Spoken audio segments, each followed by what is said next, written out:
Pour la deuxième année consécutive, Élodie Gossuin co-anime le plus grand karaoké de France avec Éric Antoine sur M6, ce jeudi 20 juillet.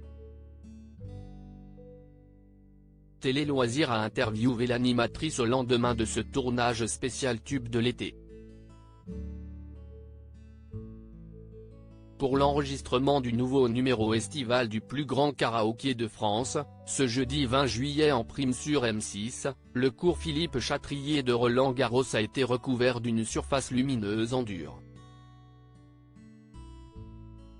1000 participants survoltés s'affrontent, équipés d'un système de micro unique et inédit, en même temps que les artistes, pour devenir le meilleur chanteur de cette spéciale tube de l'été. En régie, un jury d'experts élimine les casseroles et sélectionne les plus justes. Éric Antoine joue les maîtres de cérémonie tout en humour et Élodie Gossuin arpente les gradins en recueillant les impressions des candidats, et n'hésite jamais à donner de la voix.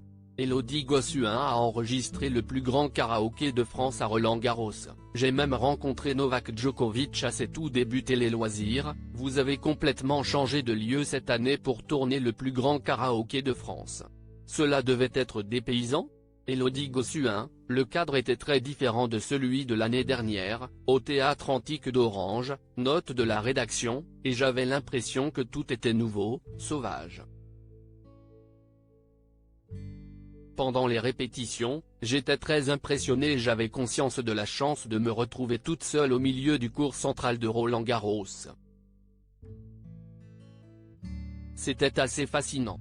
Le point positif, c'était de mieux connaître Éric Antoine. Préparer l'émission ensemble, relire nos textes, et avoir mutuellement confiance aide forcément. On anticipe mieux en sachant qu'on est là l'un pour l'autre. Et puis, c'est bien plus facile en connaissant les codes de l'émission, la production et les contraintes de cette technique si particulière. C'est quand même une technologie de fou. Chacun des 1000 chanteurs peut être entendu de façon individuelle, note de la rédaction. J'avais des repères mais la grande inconnue, c'est toujours la réaction du public. C'est lui le moteur de l'émission. Qu'il y ait une certaine effervescence ou non. J'avoue avoir été agréablement surprise par le public pendant ce tournage. C'était très agréable à vivre. Roland-Garros est-il un lieu qui vous parle ? Oui, je regarde le tournoi depuis toute petite. J'ai même fait un peu de tennis. À 9 ou 10 ans, j'étais balle orange. Rire, mais je me suis arrêté là. L'abnégation que demande le sport force l'admiration. C'est énormément de concessions pour arriver à ce niveau-là. J'ai souvent eu la chance d'aller à Roland-Garros et d'assister à plusieurs finales. J'ai même rencontré Novak Djokovic à ses tout débuts. J'ai tellement de souvenirs à regarder jouer André Agassi, Steffi Graf, Marie Pierce. Le sport est fédérateur et crée des souvenirs en famille. Je partage ça avec mes enfants aujourd'hui. Élodie Gossuin se confie sur le tournage du plus grand karaoké de France sur M6, il y a 10 000 trucs qui n'étaient pas prévus. Vous avez tourné avec 1000 personnes en liesse dans le public. Êtes-vous sensible à l'adrénaline du nombre ? Je crois que c'est ce à quoi je suis le plus sensible, pouvoir partager avec les gens. C'est avec l'émotion et l'humain que la magie de la télé opère. Et non pas en présentant de façon très sobre face à une caméra. J'adore quand il y a un peu de folie et de la spontanéité. Avec Éric, il y a 10 000 trucs qui n'étaient absolument pas prévus pendant le tournage, c'est justement ce qui fait la différence. Je pense que ça transparaît à l'écran. Et quand tu partages avec autant de gens, des bandes de potes parfois déguisés, il y a forcément une énergie communicative qui te porte.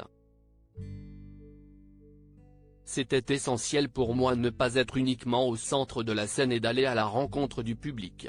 C'est avec lui que les choses se vivent véritablement. J'y tenais beaucoup pour pouvoir chanter avec eux et faire la fête. Ce jeudi 20 juillet, Quenu est venu nous rejoindre dans les gradins. Si est-il la seule émission où les artistes entendent les gens chanter avec eux. Et 1000 personnes, c'est assez unique. Vous enregistrez dans les conditions du direct. Est-ce un exercice qui vous plaît? J'adore le direct parce que c'est la même magie qu'en radio, le même ADN. C'est un stress, mais il y a aussi autre chose qui se crée, tu sais que même les erreurs donneront du relief à l'émission. J'adore vivre ça en télé. J'ai vécu un direct il y a peu de temps grâce à M6 avec les Baudins au Zénith de Nantes. C'est magique car tu sais que ce qui ne sera pas parfait fera toute la saveur du programme. Il faut bien bosser en amont. C'est quand tu connais l'émission par cœur que tu peux te lâcher. Le plus grand karaoké ne pourrait-elle pas être en direct? Si. Mais ça nécessite encore du montage, de la gestion technique, et des aléas possibles avec cette technologie particulière, mais une fois parfaitement maîtrisée, je pense qu'on serait apte à le faire. Ça serait génial. Êtes-vous une fan de karaoké?